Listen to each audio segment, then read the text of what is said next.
Renewable energy and climate change have been hot topics on the presidential campaign trail. Across the country, cities are building environmentally friendly buildings and starting to generate energy from solar and wind power. So we sat down with one man who sees the nation's green boom as a chance to help the environment and bring jobs to those who need it most, the inner city poor. Here's part 2 in our series, State of the Planet. My name is Van Jones. I'm the president of the Ella Baker Center for Human Rights in Oakland, California, and we just launched the Green for All campaign. You are the face of the new environmental movement. We want to lift 250,000 people out of poverty into the green economy. I've worked for years to try to get kids out of jail and into jobs, and it got frustrating because a lot of times the kids would wind up going right back in because there was no jobs. And I just had to take a step back and try to find some kind of hope. And I realized that you had this whole green economy that was growing and that was eventually going to need some workers.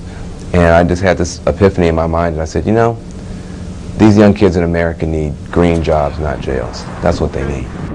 How it's going to work is very simple. We already have community colleges, vocational schools, public schools. They're just teaching the last century's technologies for jobs that are leaving.